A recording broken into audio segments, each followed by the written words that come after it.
మీరు ఎక్కడి నుంచి వచ్చారమ్మా? హైదరాబాద్ సార్. నేను కూడా హైదరాబాద్. అంటే అంత దూరం నుంచి ఇక్కడ రావాల్సినటువంటి అవసరం ఏమున్నదని? అంటే బాబాయ్ లెక్చరర్ ఇక్కడ. దానివల్ల నేను ఇక్కడికి వచ్చిన. అప్పటి నుంచి ప్రైవేటే. బట్ ఫస్ట్ టైం నా ఎక్స్పీరియన్స్ గవర్నమెంట్. బాగుంటుంది అని వస్తే ఇక్కడ వాష్రూమ్ దీనివల్ల అంత ప్రాబ్లం. మాకు ఫెసిలిటీస్ కూడా చక్కగా లేవు.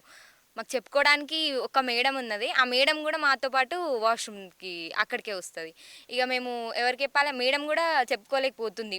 గవర్నమెంట్ నుంచి మనీ రావట్లేదు, శాంక్షన్ అవుతుందని చెప్తున్నారు కానీ అసలు కావట్లేదు అది. ఇప్పుడు అధికారులు లేకుంటే మొన్న సీఎం గారు కూడా చెప్పారు, నేను కూడా ప్రభుత్వ కాలేజీలోనే స్కూళ్ళల్లోనే చదువుకున్నాను కాబట్టి ప్రభుత్వ స్కూళ్ళల్లో అన్ని ఫెసిలిటీస్ ఉన్నాయని చెప్పి మొన్న చెప్పారు. మరి నిజంగా అట్లా ఉందా ఇక్కడ? అస్సలు లేదు సార్. ఇక్కడ కిటికీలు లేవు మాకు. మేము చెప్తున్నాం కదా, బైపీసీ ఎంపీసీ ఒక దగ్గరనే కూర్చుంటున్నాం. ఒక దగ్గరనే కూర్చొని ఒక దగ్గరనే స్టడీస్ అవుతున్నాయి. అసలు మళ్ళీ క్లాస్ రూమ్స్ అనేది సఫిషియెంట్గా లేవు ఇక్కడ. సఫిషియెంట్గా లేవు. మళ్ళీ కిటికీలు కూడా చక్కగా లేవు. మాకు కోతులు వచ్చి మొత్తం బుక్స్ అన్నీ జింపేయడం. ఇక మాకు బుక్స్ పెట్టుకోవాలన్నా కూడా భయమే అక్కడ.